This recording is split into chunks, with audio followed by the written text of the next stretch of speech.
James with EmbryoGecko.com. Today I'd like to show you how to make a hide box. I know it sounds like a pretty simple thing, but I get a lot of people asking me how to do it and what materials to use. This is a Sterilite box that we buy from Target. $2.99. Perfect size box for a hide.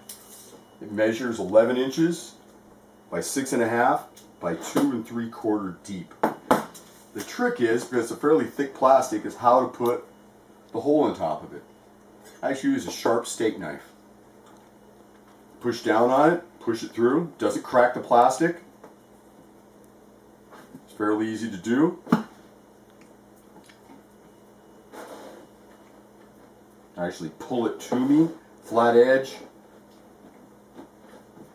Never take it out of the box so I can't cut myself.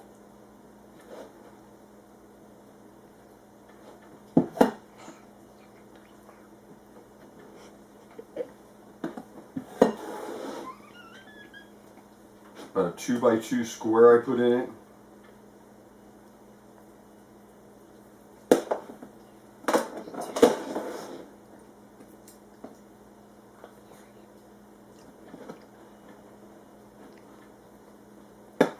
There you are, there's a piece of material.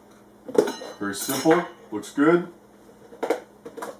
Now what we put in it as a surface material, instead of the typical powder type of peat moss, we actually use a sphagnum peat moss, the type that comes right off a tree. It's put out by a company called Pacific Bedding. I can tell you from my experience, finding this type of peat moss is not that easy. I've looked around online a lot of places. Interestingly enough, I found it in a pet store that has a website in Simi Valley, California. Pet store's name is Teresa's Pet and Feed. T-H-E-R-E-S-S-A-S. A bag like this costs $15.99, 16 quarts. Now what I do is I fill up the peat moss, fill up this hide with peat moss. Here, I'll show you what I've got already. Pack it down, put a little bit of water. I just pour the water in, get it a little moist. You will notice when you use this kind of peat moss, the first time you do it, sometimes on the second day it'll get a little fuzzy.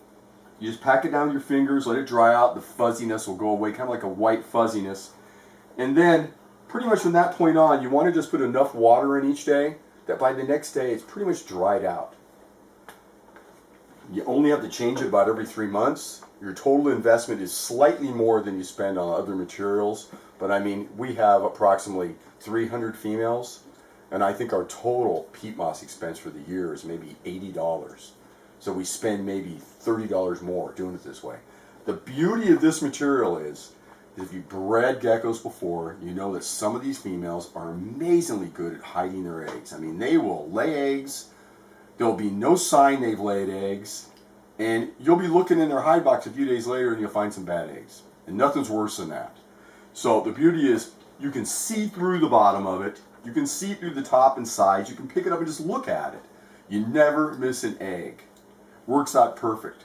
And the bedding is perfect for the geckos. They seem to enjoy it in there. They can dig around, they can push it down. It's perfect. Simple thing, works great. If you got any questions, feel free to email me at info@EmbryoGecko.com. Again, my name is James. Thank you for stopping by.